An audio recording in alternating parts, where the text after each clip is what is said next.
묵상하면 할수록 너무 깊고 깊은 의미가 사실 이곳에 담겨 있어서 제 개인적인 체험도 있고 해서 이 부분을 제가 참 좋아하는데 오늘 여러분과 이 부분을 좀 다루게 되었습니다.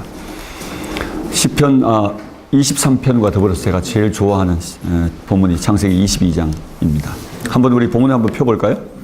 산의 개념이 어떻게 적용되는지 한번 우리 살펴보겠습니다.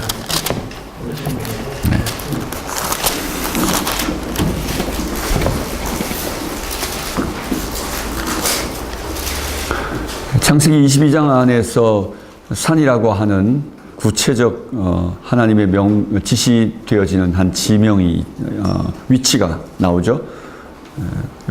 특별히 22장 2절에 보면 여호와께서 이르시되 내 아들 내 사랑하는 독자 이삭을 데리고 모리아 땅으로 가서 내가 네게 일러준 한 산 거기서 그를 번제로 드리라. 어쩌면 이 본문에서 이스라엘 땅의 면모를 좀 읽을 수 있습니다. 모리아 땅이라는 곳이 있고 그 모리아 땅에는 여러 개의 산과 또는 언덕들이 있다. 근데 그 중에 지시하는 한 산 이렇게 된 거죠. 그래서 그 많은 산들 중에 특별히 하나님께서 이미 성소를 세우실 준비들과 또 다르게는 그곳에서 일어날 역사적 사건들이 이미 예고되어 있는 듯 한 곳을 지명하고 계신 상황들을 보게 됩니다.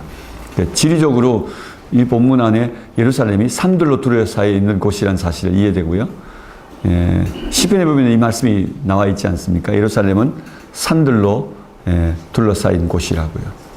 예루살렘은 바로 그런 산들로 둘러싸인 곳들 중에 한 곳인 거죠. 또 본문을 한번 보십시다. 22장 2절에 보면 이 산으로 가라 했을 때 그 다음에 아브라함은 일찍 일어나서 산으로 가서 그곳에 제사 지내기 위하여 행장을 챙기는 모습이 3절부터 나오는데요. 얼마나 시간이 걸렸는지 4절에 보니까 제3일에라고 하는 말이 등장합니다.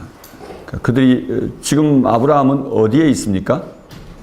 부엘세바죠. 21장 33절에 보면은 아브라함이 부엘세바에 에셀나무를 심고 라고 말하면서 지금 현재 부엘세바에 거주하고 있다는 것을 보여줍니다. 그래서 부엘세바로부터 시작해서 모리아산까지 아브라함이 지금 이삭을 데리고 가는데 혼자 가는 게 아니고 지금 식솔들을 좀 데리고 갑니다.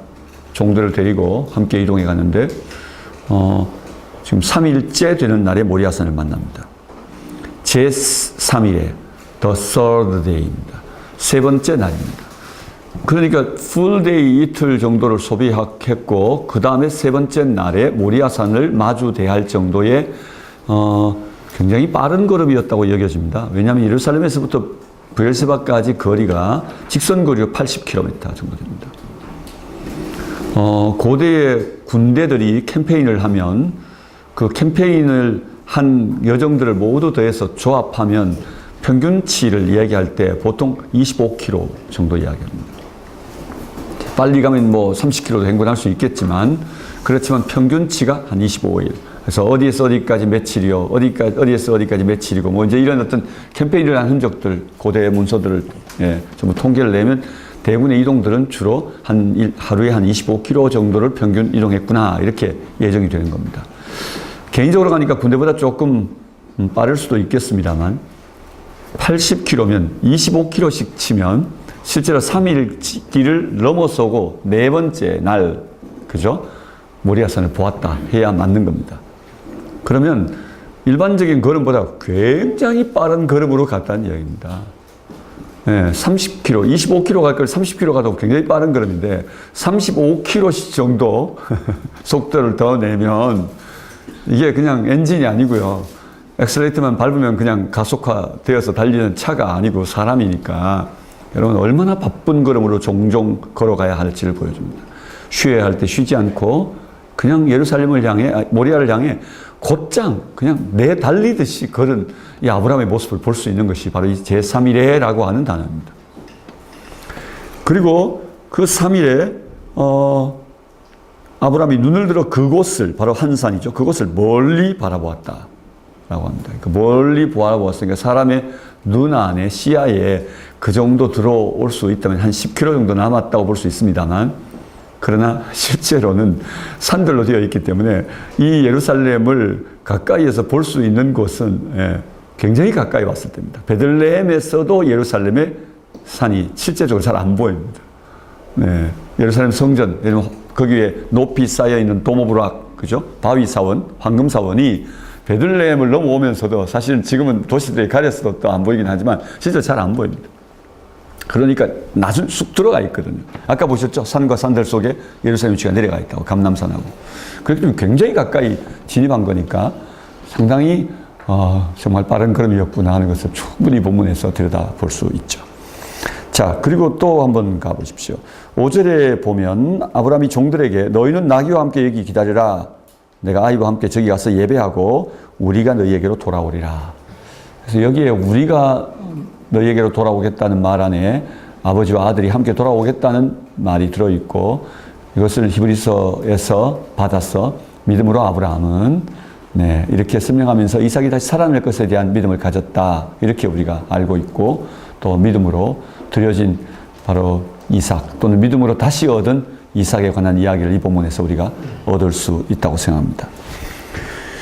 그런데 이 산의 장소가 예배 장소라고 본문에서 표현합니다. 저기 가서 예배하고, 앞에서는 번제라고 되어 있고요, 뒤에서는 예배라는 말로 바꾸어 썼습니다. 번제라는 말과 예배라는 말은 다른 말입니다. 그렇지만 번제라는 것을 예배란 말로 바꾸어 써 있는 창세기에 드러난 아주 독특한 표현 하나가 여기서 등장하고 있습니다. 그래서 구약의 제사가 예배라고 하는 개념으로 쓰여져 있는 혼용의 단어가 이 본문에서 얻을 수 있겠죠.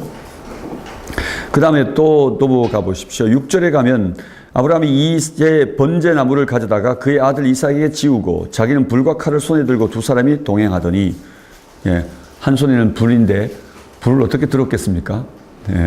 불은 불씨를 들었던 것입니다. 그래서 고대에 불씨를 보존하는 것은 굉장히 중요한 일이었습니다. 사람들이 고대 문화가 발전해 가는 과정 안에 불을 발견하는 것은 하늘에서 떨어지는 불과 그리고 땅에서 나무와 나무가 부딪혀 가지고 생겨난 불들이었죠. 뒤에 제가 불에 관한 이야기를 잠깐 다루겠습니다만, 어쨌든 불은 참 신기한 거였는데 그게 여러 가지를 하는 것을 경험하면서 불을 보존하는 것은 굉장히 중요한 일이었습니다. 그래서 집안에 여인들이 하는 일 중에 가장 중요한 일 중에 하나가 아이를 낳는 일과 더불어서 불씨를 보존하는 일이었습니다. 그만큼 불씨는 굉장히 소중한 것이었습니다. 불은 심판이 되기도 하지만 불은 축복이 되기도 한 것입니다. 그래서 불씨를 보존한 것이죠. 그런데 오늘 이 불씨를 가지고 갑니다. 제사에 드려지는 것 중에 실제로 우리는 사람 재물만 굉장히 집중하는데 고대 상황으로 돌아가 보면 이 불씨도 함께 가져간다는 것도 굉장히 의미 있는 일인 것을 보게 됩니다. 그리고 칼을 가져갑니다. 꼭 이렇게 칼이라고 하는 섬찟한 말을 여기다가 옮겨 넣어야 하는지는 질문이 있습니다만, 우리에게 비장한 아버지의 각오를 불과 칼이란 말로 표현하고 있는 겁니다. 칼을 챙기는 아버지.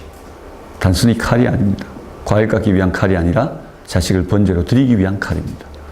얼마나 깊은 이 아버지의 그 갈등, 고민, 또 다르게는 번민이 자리 잡았는지, 그것들을 넘어서서 그 모든 것들을 일소시키고 일념 하나님만을 향하는 이 아버지가 지금 칼을 챙기고 있는 겁니다. 얼마나 놀라운 본문인지요. 이 칼을 챙겼다는 말 안에 담겨 있는 의미들이 말이죠. 그리고 두 사람이 동행합니다. 7절에 이삭이 그 아버지 아브라함에게 말합니다. 아버지, 내가 여기 있다. 불과 나무는 있는데 번제할 어린 양은 어디 있습니까? 불과 나무, 그리고 번제할 어린 양. 제사에 반드시 필요한 세 가지인데 한 가지가 없습니다. 이삭이 이것을 똑똑히 기억하고 있는 거죠. 그런데 이삭이 이 말을 들을 때 우리 모두가 이해하지 않습니까? 아버지 마음이 한 번 더 무너져 내린 것입니다. 그리고 8절에 아브라함이 담담하게 말한 듯합니다. 당황한 얼굴빛보다는 이 본문에서는 정말 담담한 아버지의 모습 같아 보입니다. 아들아, 그렇게 말하지 않고 내 아들아. 번제할 어린 양은 하나님이 자기를 위하여 친히 준비하실 것이다. 이 말이 뒤에 14절의 말을 낳은 것입니다. 오늘날까지 사람들이 이르기를 여호와의 산에서 준비되리라 하더라 라고 하는 아브라함의 믿음의 내용을 하나님이 받으셔서 여호와 이레라는 이름을 주신 것입니다. 아브라함이 뭘 믿었는지를 보여주는 것이고 그 믿음을 받으신 것입니다. 그리고 두 사람이 함께 나아가서 9절에 보니까 그에게 일러주신 곳, 또 한 번 그곳, 그에게 일러주신 곳, 내가 지시하는 땅, 이렇게 말하면서 계속해서 구체적인 한 장소였는데 굉장히 여기에 비밀하게 갈로를 열어놓고 있는 것이죠. 닫아놓고 있는 겁니다. 또 그곳에 제단을 쌓습니다. 제단은 대부분 돌제단을 쌓는 것입니다. 그리고 나무를 벌려놓습니다. 아버지와 아들이 함께 이 작업을 했을 것입니다. 그리고 그의 아들 이삭을 결박하여. 굉장히 빠르게 이 단어들이 진행되고 있습니다. 제단을 쌓고 나무를 버려놓고 그의 아들 이삭을 결박하고 제단 위에 나무 놓고, 여러분 이 말들이 계속해서 이루어지는데요. 와, 이렇게 빠르게 단 한 사건, 굉장히 긴 시간을 할애했는데 단 한 절 안에 동사가 한 문장 안에 동사가 굉장히 많이 쓰였습니다. 그것들이 얼마나 빠르게 역동적으로 이 상황들이 진행되고 있는지를 설명하고 있는 말입니다. 정말 한치도 주저없는, 그리고 아주 치밀하게 짜여지는 계획을 지금 시도하고 있는 장면이죠. 거기에 우리가 알고 있는 것과는 좀 다른 내용이 있습니다. 일반적으로 제가 설교를 듣거나 하면 조금 상황이 좀 다른데 나무를 이미 버려놓고 자식을 잡는 모습을 보게 되는데 본문에 보면 이렇게 되어 있습니다. 아들 먼저 결박해 놓고 제단 나무 위에 놓고 이렇게 말합니다. 그러니까 나무를 이렇게 위에 올려놓은 다음에 제단 위에서 아이를 결박한 건 아니고 밖에서 결박해서 그 제단 나무 위에다가 아이를 올려놓았다고 되어 있습니다. 일반적으로 제사 드릴 때는 어떻게 합니까? 아이 먼저 잡아서, 양이라면 양을 먼저 잡아서 각 떠가지고 그 제단 위로 올려야 되는 거 아닙니까? 근데 지금 각 뜨지도 않고 지금 산채로 나무에 올려놓습니다. 조금 일반적으로 우리가 알고 있는 것과는 좀 다른 거죠. 저는 개인적으로 그냥 이 본문을 보면서 왜 이랬을까?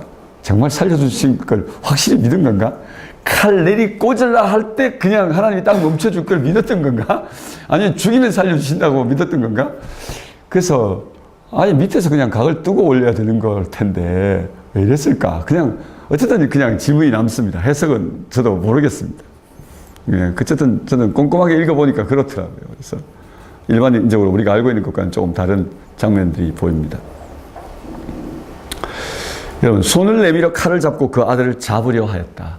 그 제단 위에서. 예. 자, 이때에 하늘에서 그분을 부르는 목소리가 들렸습니다. 아브라함아, 아브라함아, 내가 여기 있다.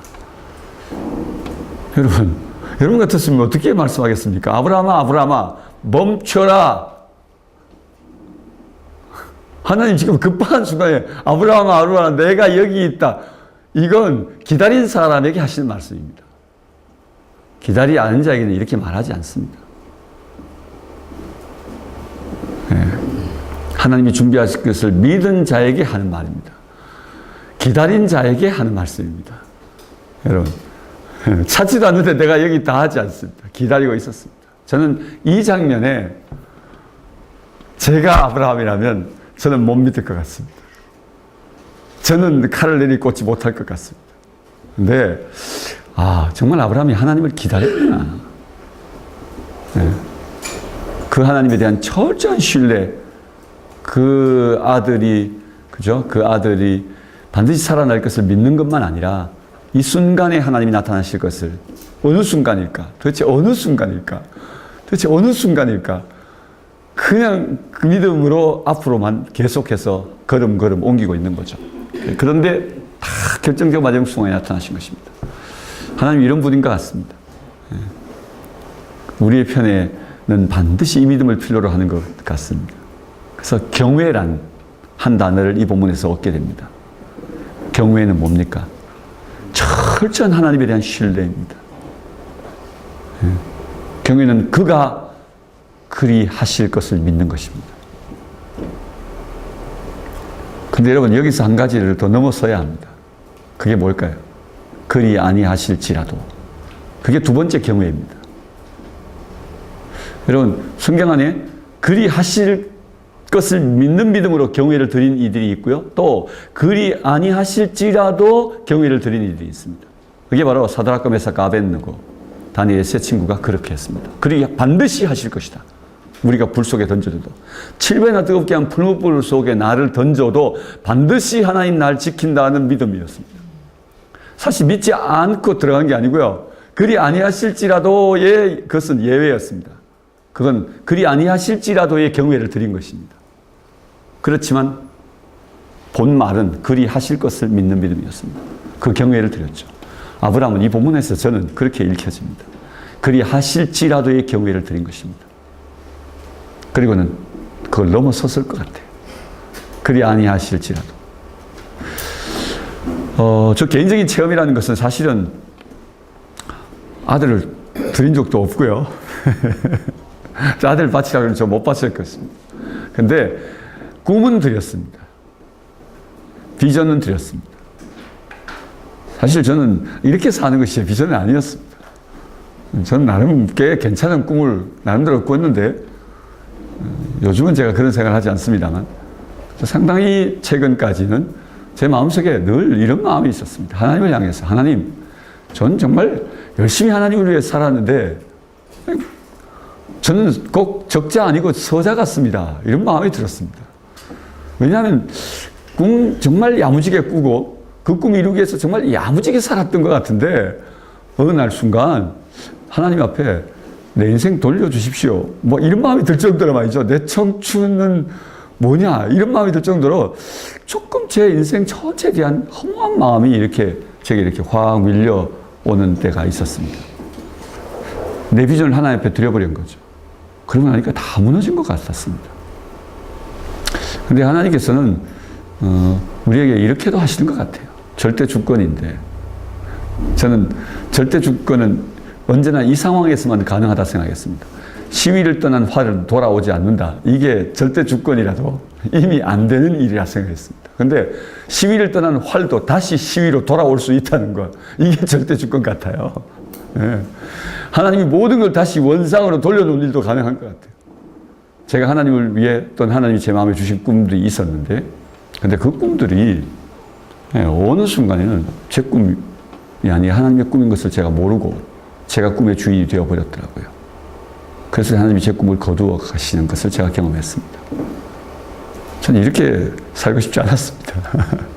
그래서 요즘도 뭔가를 계획하는 일 자체가 요즘 좀 당황스럽습니다. 청소년들이나 젊은이들이 가서 꿈을 가져라 이렇게 말할 때마다 사실 제 마음에 한켠 불편한 마음이 있습니다. 그게 뭐냐면 꿈대로 안 되는데 뭐. 꿈대로 안 되는데 꿈꾸라고 하는 말이 맞는 건가? 아니면 꿈을 이루어 주실 것이라고 믿으라고 말해야 되는 게 맞는 건가? 이런 말에 사실 회의가 생길 때가 좀 있습니다. 제 마음에 한켠 불편함이 남아 있습니다. 근데 그 꿈을 하나님이 다시 제게 돌려주신 것을 저는 요즘 경험합니다. 그 꿈을 하나님이 요즘 새롭게 당신의 이름으로 세례하여 저를 위한 꿈이 아니라 하나님의 영광을 위한 꿈으로 다시 쓰고 계신 것을 저는 믿습니다. 확실히 압니다. 네. 꿈은 하나님 앞에 한번 드려야 되는 것 같습니다. 이삭은 아브라함의 꿈이었습니다. 이삭은 아브라함의 비전이었습니다. 모리아산 위에서 그의 꿈은, 그를 위한 꿈은 죽고 다시 한번 세례하여 하나님을 위한 꿈으로 다시 이삭이 태어나는 것입니다. 하나님이 그렇게 준비하신 것을 믿는 믿음이 아브라함의 믿음이고 또 우리의 믿음인 것 같습니다. 경외는 절대 순종인 것 같습니다. 경외는 절대 순종. 그래서 바치라 하면 가는 겁니다. 아브라함도 의인 중에 하나인 것 같아요. 그렇지만 완전하지 않지 않습니까? 그럼 이 부분에서 인간의 고뇌를 찾아내야 되지 않겠습니까? 완전한 인간이 아니라 죄인인 인간이고, 사람인 인간이라면 그는 이 부분에서 어떤 고뇌를 가지고 있었을까요? 고뇌를 읽을 수 있을까요? 유대인들은 이 부분에서 이 아브라함의 고뇌를 이렇게 읽습니다. 여러분 22장 2절에 보면 여호와께서 이르시되 내 아들 내 사랑하는 독자 이삭을 데리고, 이 말에는 유대인들은 이 본문에서 이렇게 읽습니다. 이건 아브라함의 심각한 고민이 있었던 결과, 하나님과의 밀당한 결과의 내용이다. 밀당, 밀고 당기기. 모르신 분이 계셨어. 꼭 한두 분씩 모르시더라고요. 네. 여러분, 하나님께서 아브라함에게 이렇게 처음에 말하는 거죠. 하나님이, 아브라함아, 네 독자를 내게 바쳐라. 그러니까 이삭을 바치고 싶지 않은 거죠. 그래서 하나님께 아브라함이 하는 말이, 하나님, 제게는 독자가 둘이 있습니다. 뭡니까? 네, 이스마엘과 이삭입니다. 왜 독자입니까? 네, 각 지 어미에게는 모두 독자입니다. 그래서 하나님께서 다시 말하기를, 네 사랑하는 독자 말이다. 그러니까 하나님, 제가 아비로서 어느 자식인들 제가 사랑하지 않는 아들이 있겠습니까? 그래서 하나님이 그 다음 말하기를 네가 사랑하는 독자 이삭, 이렇게 말함으로 빼도 박도 못하도록 하여서 이삭을 바치라 했다는 것입니다. 그래서 유대인들은 이 본문을 읽으면서 하나님과 아브라함의 밀당 이야기를 합니다. 이제 재밌는 유대인들의 성경 읽기 같습니다. 인간의 고뇌가 묻어 있고 아비로서 그 자식과의 그저 끊을 수 없는 부정의 이야기가 본문에서 표현되어지는 거죠. 그 다음에 유대인들은 또 이 본문 안의 이야기를 어떻게 또 그리냐 하면, 제가 이스라엘에 있을 때 보았던 그 드라마였습니다. 아브라함에 관한 이야기였는데요. 저는 늘 이 본문이 정말 그러했을 것이라고 지금도 저는 거의 영화적 상상이 아니고요. 정말 그럴 수 있었겠다 이런 마음을 저는 갖습니다. 그게 뭐냐 하면 아브라함의 스토리가 드라마로 이렇게 나오는데 제가 보다가 정말 무릎을 쳤어요. 그게 뭐냐 하면 하갈과 이 사라의 그 갈등이 생기자 특별히 또 이스마엘과 이삭의 갈등들을 보면서 실제적으로 이제 아브라함이 이 하갈과 이스마엘을 내가 쫓아야 하는 상황이 오는데요. 근데 본문 안에서는 하갈과 이스마엘과 이삭의 갈등도 보이고요. 성경 안에서는 또 다르게는 하갈과 사라의 갈등으로 보이기도 하는데 영화에서는 드라마에서는 하갈과 이 사라의 갈등들로 보이는 것 같습니다. 여러분 사레가 아들이 없다고 생각될 때 사레가 하갈의 아들을 받았습니다. 자기 자식을 삼은 겁니다. 고대 근동의 사람들이 자식을 받을 때 그 내 자식으로 삼으려고 그럴 때 양자로 받으면 마치 시바지처럼 고대에도 그 시바지가 있었습니다. 그래서 시바지 있는 여인의 아이를 받을 때 그 아이를 어떻게 받냐면 내 자식을 삼을 때 내 품에서 난 아이라는 표현을 갖기 위해서 그 아이를 받을 때 무릎에 상대를 내 무릎에 앉힙니다. 근데 본래는 무릎에 안 앉히고 돌을 2개를 올려놓고 그 2개 위에 앉혀서 그리고 난 다음에 그 돌 아래에서 이제 아이를 받는 게 기본적인 건데 이 아이를 내 아이로 삼을 때는 내 양 무릎 위에 올려놓고 그리고 그 아이를 받습니다. 그래서 내 품의 자식, 내 무릎 자식이라는 표현을 쓰는 겁니다. 그렇게 해서 아이를 받습니다. 그래서 하갈의 아이를 사레가 받아내므로 실제로 이게 하갈의 아이가 된 겁니다. 죄송합니다. 사레의 아이가 된 겁니다. 그리고 아브라함의 서자가 아니고 적장인 겁니다. 그렇게 해서 받은 겁니다. 그래서 사레가 자기 자식 없는 것을 하갈을 대신하여 자기 자식으로 삼은 거죠. 그래서 장자는 이스마엘입니다. 그랬는데 이삭이 태어나니 그리고 갈등 구조가 생기니 이제 하갈과 이스마엘을 내어 보내는데요. 왜 어미로서 사랑하는 마음이 없었겠습니까? 또 아브라함 아버지에게는 굉장히 심각한 고민이 있었을 거라 생각합니다. 영화에서는 형과 그 동생은 별로 관계가 어렵지 않고 되게 형을 사랑하고 형이 양을 몰고 아버지의 연로하시기 때문에 집안 모든 것들을 다 그냥 간수하는데요. 양을 몰고 먼 길 갈 때 이삭이 이렇게 형과 함께 바이바이 하는 장면도 보이고 뭐 이제 영화는 그렇게 되는 것 같아요. 굉장히 재밌게 봤습니다. 근데 나중에 이제 둘을 축초로 해서 광야로 보내는데 물도 다 했고 광야에 나가서 거의 이제 죽어가고 있는 상황이 벌어지고 이쪽 이제 아브라함의 천막 이 거주지에서는 이삭이 혼자 조그마한 어린 양 하나를 품에 안고 머리를 쓰다듬으면서 되게 심각한 표정으로 있습니다. 아버지가 가까이 가서 아들에게 묻습니다. 이삭아, 네 표정이 왜 이렇게 어둡니? 형 생각하는 거니? 그래, 우리 형을 위해서 기도할까? 네. 그래서 형을 위해 제사를 지내기로 결정하는 겁니다. 그때 이 아버지에게 이삭이 하는 말이 이겁니다. 아버지, 우리가 하나님 앞에 예배할 때에는 가장 사랑하는 것을 드려야죠. 그럼 그래야 하고 말고. 그래서 이삭이 자기가 가장 사랑하는 펫, 그렇죠? 그 하얀 어린 양을 품에 안고 아버지에게 내밉니다. 그래서 아버지가 그래. 그리고 안고 받아 그것을 번제로 드리면서 하늘로 향이 올라갈 때 상황이 바뀌면서 광야에서 죽어가던 하걸과 이스마엘 앞에 물이 부글부글 솟아면서 팍 터져 오릅니다. 그래서 하갈과 이스마엘이 그 물을 막 마시면서 회복하는 이야기가 나오는 거죠. 영화입니다. 그런데 저는 와, 저거 정말 저랬을 거야, 이런 생각이 들었어요. 그런데 이 이야기는 다시 화면이 겹치면서 바로 모리아산 꼭대기로 가요.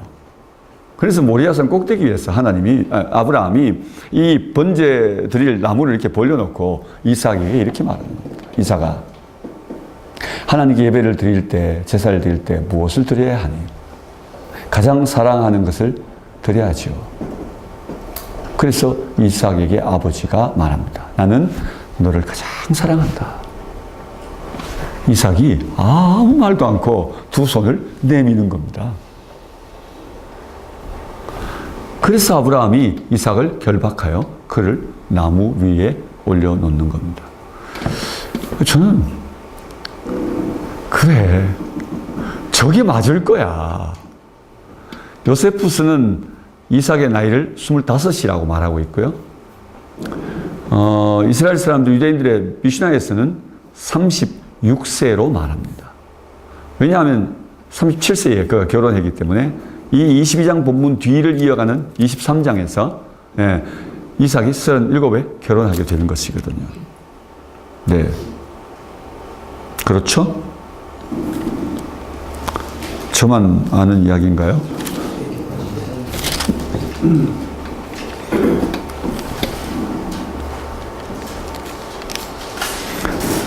네, 사라가 127세에 죽죠.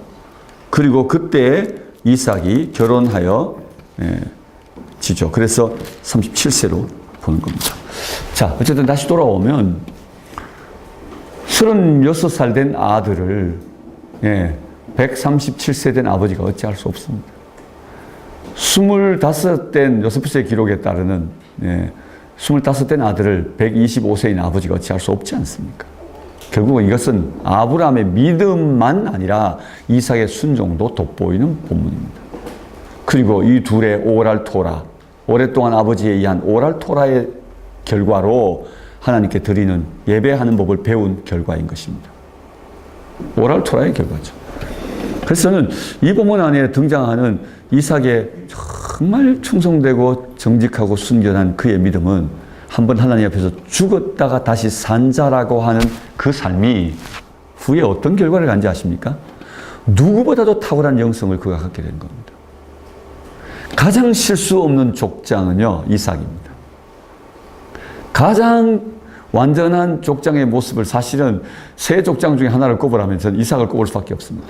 그런데도 가장 사건이 없습니다. 아브라함의 이야기에 겹쳐서 이삭 이야기가, 야곱의 이야기에 겹쳐서 이삭의 이야기가, 이삭의 존재감은 너무 작아 보입니다. 그렇지만 저는 그 부분을 다시 이렇게 봅니다. 높은 산 두 봉우리 사이에 있는 깊은 계곡이라고요. 아브라함이 높은 산입니까? 야곱이 높은 산입니까? 바로 이삭이 깊은 골짜기인 것입니다. 요즘 높이의 영성이 시대를 좌우하고 있는 때이지 않습니까? 높아가고 크게 되는 것만 우리의 꿈이지 않습니까? 이삭의 다른 꿈, 이삭의 다른 삶을 보는데요, 깊이의 영성을 추구하는 삶을 볼 수 있습니다. 그의 비전이 깊이라는 비전도 있는 것 같아요. 우리에게 이 깊이의 비전은 필요 없는 것일까요? 높이의 비전만 우리의 비전이 될 수 있는 것일까요? 여러분, 이 깊이의 비전도 우리의 비전일 수 있다는 것에 다시 한번 우리 좌표를 설정해 볼 수 있으면 어떨까요? 오늘 모두가 높이와 크기를 추구하는 때에 말입니다.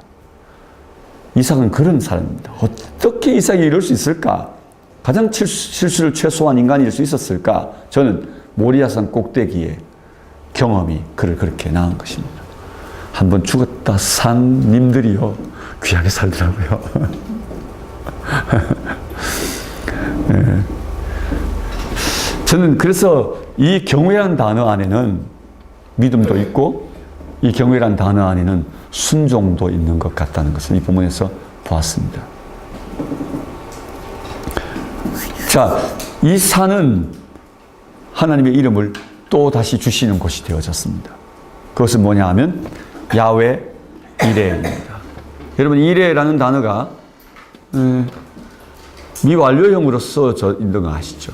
그래서 오는 시대에 영원히 하나님께서 우리를 위해 준비하실 것임을 알려주는 메시지이죠. 사실은 준비하다는 뜻이라기보다는 원문상으로 보면 그건 준비하다는 게 아니라 본다는 뜻이죠. 볼이라는 뜻이죠. 로에라는 보다라는 단어가 바로 이 단어를 낳은 것이죠. 여러분 하나님이 준비하신 것을 우리 편에서는 보는 것이고 하나님 편에서는 준비하는 거고 그런 개념일 것입니다. 그래서 본다는 말과 그리고 준비한다는 말을 그렇게 하나로 묶어서 관용적으로 풀어놓은 것 같습니다. 하나님이 준비하신 것을 우리가 보게 될 것이라고. 야훼는 우리가 꼭 보게 될 것이라는 말이 되어지는 겁니다. 이게 아브라함이 믿은 겁니다. 하나님을 내가 볼 것이다. 이걸 믿은 겁니다. 그래서 야훼께서 그 순간에 칼을 높이 들었을 때 하나님을 볼 것이라고 믿었던 바로 그때를 하나님께서 나다! 이렇게 당신을 보여주신 것입니다. 여호와의 산에서 아브라함이 하나님을 보았듯이 우리 하나님을 기대하는 곳마다 우리 하나님을 볼 것입니다. 믿음을 드리는 자에게 순종을 다한 자에게 하나님을 반드시 우리에게 당신을 보이실 겁니다. 이게 바로 산의 이야기입니다. 산에는 하나님 당신을 계시하신 곳입니다. 산에는 하나님 당신을 드러내시는 곳입니다. 우리가 그곳으로 피하여 가면 반드시 우리는 그분을 만나게 될 것입니다. 자, 두 번째 본문을 볼까요? 시편 121편입니다. 이 본문은 우리가 너무너무 잘 아는 말씀들이긴 한데요. 그러나 지금까지 우리가 쭉 살폈던 이야기로 이 본문을 다시 좀 들여다보고 싶은 마음이 있습니다. 내가 산을 향하여 눈을 들리라. 나의 도움이 어디서 올까? 나의 도움은 천지를 지으신 여호와에게서로다. 이 노래는 성전에 올라가는 노래입니다.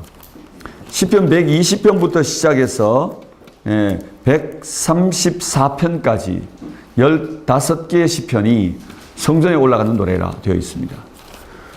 히브리어에서는 성전에 올라가는 노래를 레 마드리곳, 쉬르 레 마드리곳, 계단송이라고 되어 있습니다. 쉬르 레 마드리곳, 계단을 위한 노래 이렇게 되어 있습니다. 그래서 천주교 공동번역에서 계단송이라고 말한 것은 정확한 번역입니다. 근데 우리는 성전에 올라가는 노래라고 얘기하므로 이 노래에 대한 계단송이라는 개념을 얻지 못하고 실제로 우리는 멀리 순례자들이 멀리 먼 길에서 오면서 그들이 흥겹게 순례의 여정에 부르는 노래들 정도로 이야기하는 겁니다.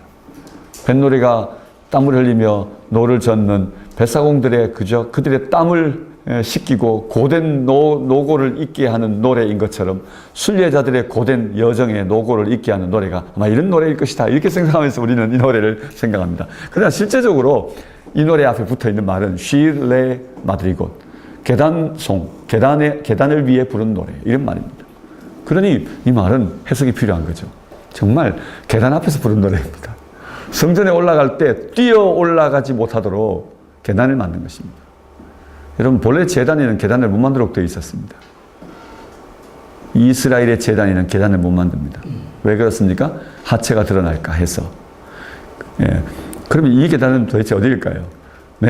솔로몬 성전 아마 제단이 아니고 저 아래쪽에 아마 성전으로 올라가는 산이 있다 보니까 산을 잘 올라갈 수 있도록 아마 계단을 만들어 놓아서 성전 앞에서 부른 노래라는 의미가 되어지는 것입니다.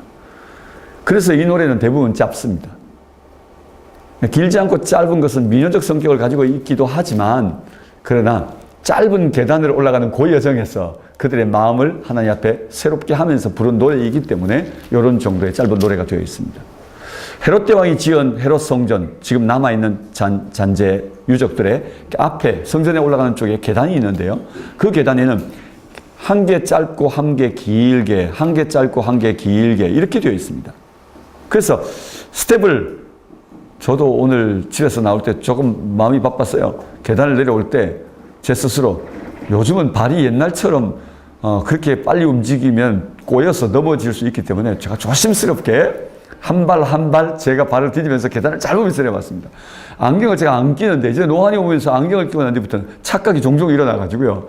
그래서 점점 조심하는데 그래도 오늘 굉장히 빠른 걸음으로 과거에는 발 보이지 않게 뛰어왔는데 오늘은 발 보이면서 정확하게 계단을 내려왔습니다. 아시죠? 타타타타타. 정확하게 할 수 있는 이유는 뭡니까? 거의 감으로 합니다. 계단이 정확하게 내 발이 디딜 정도로 일정한 간격으로 되어 있기 때문입니다. 급하게 뛰어 올라갈 수 있습니다. 급하게 뛰어 내려올 수도 있습니다. 그런데 성전에 올라간 노래는 절대 급하지 못하게 되어 있습니다. 왜냐하면 노래도 그렇고 계단도 그렇습니다. 길게, 짧게, 길게, 짧게. 그래서 스텝을 빨리 할 수가 없습니다. 두 번 걷고 한 번 올라가고 두 번 걷고 한 번 올라가고 또다시 세 발 걷고 한 번 이렇게 되다 보니까 발이 꼬이게 되니까 천천히 걸어 올라가야 됩니다. 그러면서 이 계단 끝에서 그 위에 계단까지 천천히 걸어 올라가면 딱 이 노래가 끝이 납니다. 히브리 말로. 그래 지어놓은 노래가 바로 이 노래입니다. 자, 그러면 산을 향하여 눈을 들리라. 과연 이 산은 어디일까요? 우리는 멀리 저 여리고에서부터 광야를 지나오면서 이렇게 부른 노래가 생각하니 당연히 그 산은 바로 예루살렘이지만 우리 머릿속에는 그렇게 그려지지 않았을 겁니다. 그러나 이 본문에서는 이 산은 확실하게 예루살렘은 분명하고요. 그리고 이 산은 확실하게 여호와의 성전을 가르치는 말이고 예루살렘이며 하나님의 처소를 가르치는 말입니다. 하나님의 임재가 있는 곳을 말하는 것입니다. 그 율법은 어디에서 나옵니까? 시온에서 나옵니다. 그 율법이 나오는 곳을 가르치고 있는 것입니다.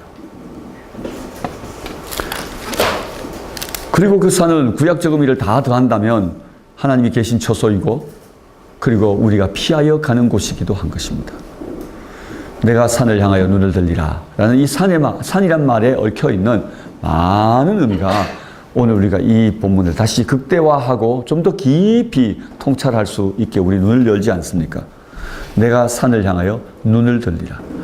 여러분, 산은 여호와의 계신 곳이라면 눈을 든다는 말이 단순히 내가 고개를 숙이고 있다가 눈을 든다는 의미만은 아닐 것입니다. 눈을 들 때 산만을 바라보는 것일까요? 여러분, 그 이스라엘의 그 벌거벗은 산만 바라봐서 뭐 하겠습니까? 산을 바라보는 게 아니라 하나님을 바라보는 거죠. 야훼께서 거기 계시니까요. 그를 바라보는 것입니다. 그를 기대하는 것입니다. 그러면 그 산에서 하나님은 우리를 만나 주시는 것이죠. 그래서 눈을 든다는 표현 안에서 하나님의 도움을 기대하고 하나님을 만날 것을 기대하는 이 시인의 고백이 있는 것입니다. 성전으로 올라가는 자는 그 하나님을 향하여 눈을 들고 그리고 그 산 꼭대기에 계신 바로 하나님을 만날 것을 사모하고 있고 그분께로부터 올 도움을 기대하고 있는 것을 볼 수 있습니다. 그리고 그 하나님은 2절에 천지를 지으신 여호와라고 고백하고 있습니다. 저는 창조에 대한 것을 묵상하면서 창조 하나님에 대하여 우리가 굉장히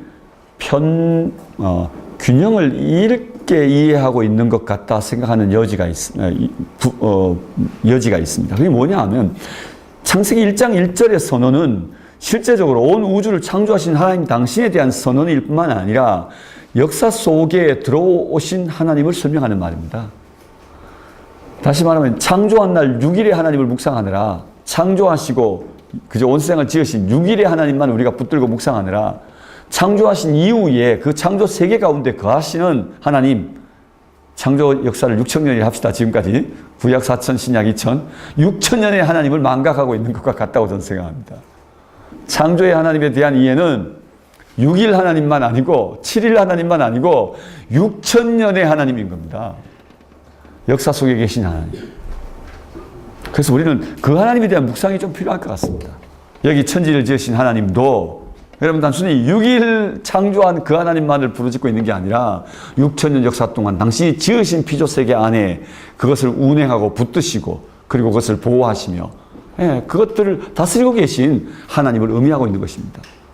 천지를 지으신 하나님은 창조의 하나님이시며 천지를 지으신 하나님은 만드신 만물 가운데 지금도 살아계시고 오늘도 우리를 도우실 수 있는 내 하나님이며 지금 이 순간의 하나님인 것이죠. 그래서 지금 이 하나님에 대한 기대는 지금 6일 창조의 하나님을 붙들고 있는 것만 아니라 여전히 살아계신 오늘도 이 온 세상의 진정한 주이신 하나님을 구하고 있는 말인 겁니다. 앞으로 창조의 하나님을 고백하실 때 그 고백의 하나님과 더불어서 주인이신 하나님, 이 창조 세계를 지금도 다스리고 계신 하나님, 통치하신 하나님도 함께 우리가 묵상할 수 있으면 참 좋겠습니다. 6일의 하나님만 아닙니다. 6천년의 왕이신 하나님이십니다. 오늘 우리가 6천년의 하나님을 향해 지금 우리 삶에 살아계신 하나님을 향해 눈을 둘 수 있는 축복된 날이길 바랍니다. 아멘.